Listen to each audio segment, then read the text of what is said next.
कहानी शुरू होती है क्लिस्टर के साम्राज्य में। फॉर्म बॉय जैक एक प्राचीन राजा एरी की कथा से मोहित होता है, जिसने एक जादुई मुकुट के साथ इन्हें नियंत्रित करने वाले आकाश में एक बड़े दानव हमलावर की सेना को हराता है। इसके साथ ही राजकुमारी इसाबेल जैक के कारनामों से मोहित हो जाती है। फिर 10 साल बाद जैक अपने चाचा के लिए शहर में एक घोड़ा बेचने के लिए आता है। यहाँ जैक गुंडों के एक भीड़ में नाटक देख रहा होता है। तभी गुंडों की भीड़ ने राजकुमारी इसाबेल को परेशान करना शुरू कर देते हैं। फिर जैक इन गुंडों से इसाबेल के सम्मान की रक्षा करता है और तुरंत यहाँ महल के सैनिक आ जाते हैं। इन्हें देखकर सभी लोग घुटने पर बैठ जाते हैं सिवाय जैक के। कुछ समय बाद जैक भी इसके सामने घुटने टेक देता है। इसी बीच रोड्रिक को पता चलता है कि एक भिखारी पादरी ने इससे जादुई बीज की फलियां लूट ली है। इसे रोड्रिक बहुत हरकत में आ जाता है और सारे सैनिकों को इसे पकड़ने के लिए आदेश देता है। पादरी इन सभी से बचने की कोशिश करने लगता है। तभी जैक अपना घोड़ा बेचने के लिए इसके सामने से गुजर रहा होता है और पादरी इसे देखकर जैक को अपने पास बुलाता है और घोड़ा देने के बदले जैक को जादुई बीज की थैली दे देता है। पादरी जैक के घोड़े के साथ भागने की कोशिश कर रहा होता है। तभी महल के सैनिक इसे पकड़ लेते हैं। इधर जैक अपने घर पहुंचता है। इसके चाचा जैक पर बहुत गुस्सा होता है क्योंकि घर में खाने को राशन नहीं होता है और जैक घोड़ा बेचकर राशन लाने की बजाय सिर्फ जादुई बीज लाता है। जैक के चाचा को इस जादुई बीज के बारे में कुछ भी पता नहीं होता है,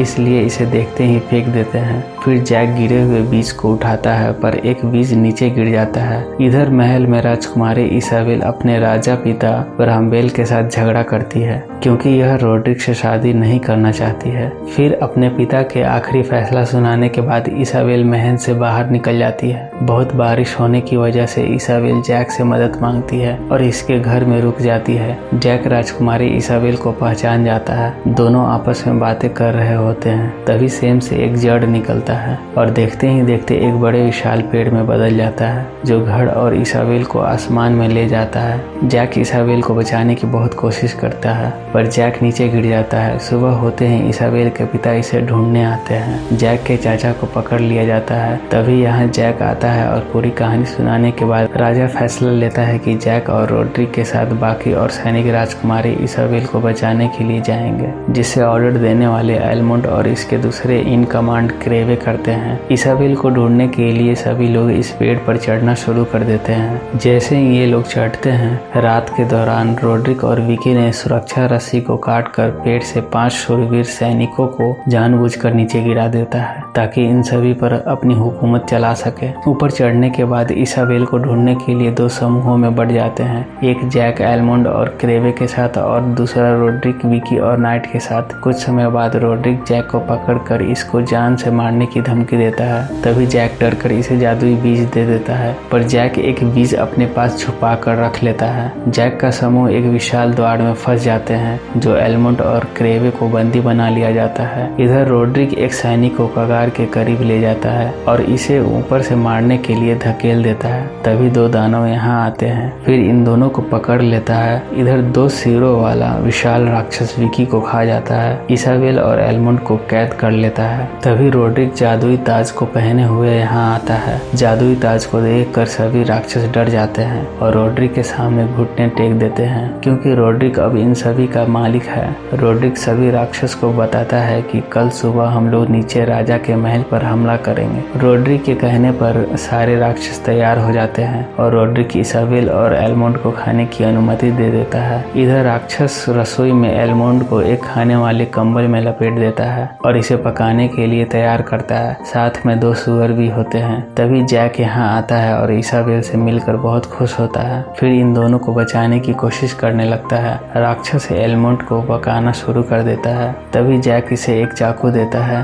फिर कुछ समय बाद जब राक्षस एलमोंड को मारने ही वाला होता है तो जैक ऊपर से रसोई के चाकू से राक्षस को मार डालता है। फिर तीनों यहाँ से पेड़ की तरफ भागते हैं पर रास्ते में एक विशाल राक्षस सोते हुए मिलता है। जैक कुछ सोचता है और मधुमक्खी के छत्ते को राक्षस के मुंह में छोड़ देता है। मधुमक्खी के काटने पर राक्षस उड़ जाता है और पहाड़ से नीचे गिर जाता है। राक्षस के नीचे गिरते ही महल के राजा घबरा जाता है और फैसला लेता है कि इस पेड़ को काट दिया जाए, नहीं तो सारे राक्षस धरती को बर्बाद कर देंगे और मनुष्य जाति नष्ट हो जाएगा। फिर राजा और राजा के सैनिकों इस पेड़ को काटना शुरू कर देते हैं। इधर जैक और इसाबेल पेड़ के सहारे नीचे आते हैं। जैक राजकुमारी इसाबेल से अपने प्यार का इजहार करता है। इधर एलमंड रोड्रिक का सामना करने के लिए रुक जाता है और रोड्रिक को मारने चला जाता है। कुछ समय बाद इन दोनों में दमदार लड़ाई शुरू हो जाती है। दानव पहाड़ को तोड़ना शुरू कर देते हैं। एलमंड पहाड़ से नीचे जैसे ही गिरने वाला होता है तभी एलमंड रोड्रिक को चाकू मार देता है, जिससे इसकी मौत हो जाती है। तभी दानव पहाड़ को तोड़कर मरे हुए रोड्रिक से ताज को छीन लेता है और 2 सिरों वाला दानव फिर से इन सभी का मुखिया बन जाता है। एलमंड इन सब से बचने के लिए पेड़ पर चढ़ जाता है। इधर राजा इस विशाल पेड़ को काट चुका होता है। तभी पेड़ कटते ही जैक और इसाबेल के साथ सभी लोग नीचे गिरने लगते हैं। इधर दानव पेड़ के कट जाने से अब इसके पास नीचे आने का कोई रास्ता नहीं बचता है, इसलिए फिर से जादुई बीज का इस्तेमाल करता है और ऐसे कई सारे पेड़ फिर से उग जाते हैं। सभी दानव इस पेड़ पर चढ़कर पेड़ को झुकाते हुए धरती के तरफ उतरना शुरू कर देते हैं।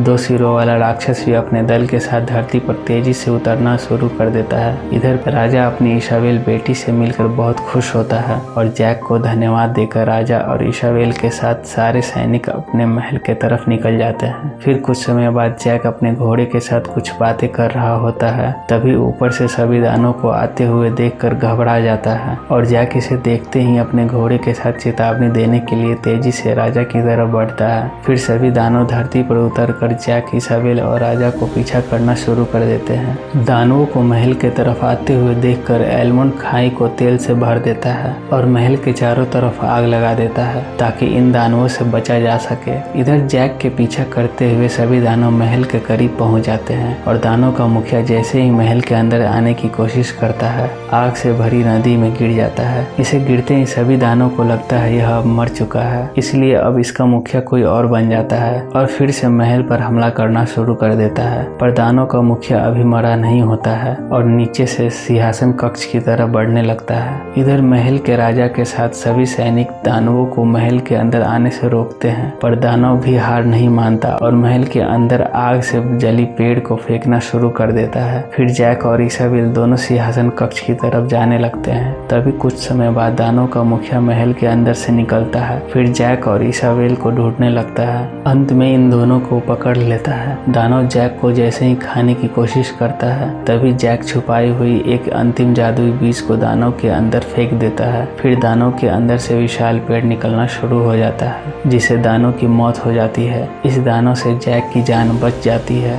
फिर जैक ताज को ले लेता है। इधर महल के अंदर सभी दानव घुस जाते हैं और सभी सैनिकों पर हमला करना शुरू कर देते हैं। इन दोनों में खूब लड़ाई होती है। दानव इंसानों को खाना शुरू कर देते हैं। तभी सभी सैनिक अपने तीर और गोलियों से दानवों पर जोरदार हमला करते हैं, जिससे बहुत सारे दानव मरने लगते हैं। फिर अंत में दानव जैसे ही महल के राजा पर हमला करने की कोशिश करता है तभी जैक ताज को पहने हुए यहाँ आ जाता है और सारे दानव इस ताज को देखते ही अपने सिर झुका लेता है और हार मान लेते हैं। फिर कुछ समय बाद इन सभी दानों को वापस भेज दिया जाता है। कुछ दिनों बाद राजा इस कानून को समाप्त कर देता है कि राजकुमारी एक सामान्य व्यक्ति के साथ नहीं रह सकती, इसलिए जैक और इसाबेल की शादी हो जाती है और अपने बच्चों को इन सभी की कहानी सुनाते हैं। जैसे जैसे समय बीतता है जादू का मुकुट सेंट एडवर्ड के मुकुट में तैयार किया जाता है और लंदन के टावर में सुरक्षित रखा जाता है, जबकि दानवों का क्षेत्र अभी भी आधुनिक समय में लंदन के ऊपर मौजूद है और कहानी खत्म हो जाती है।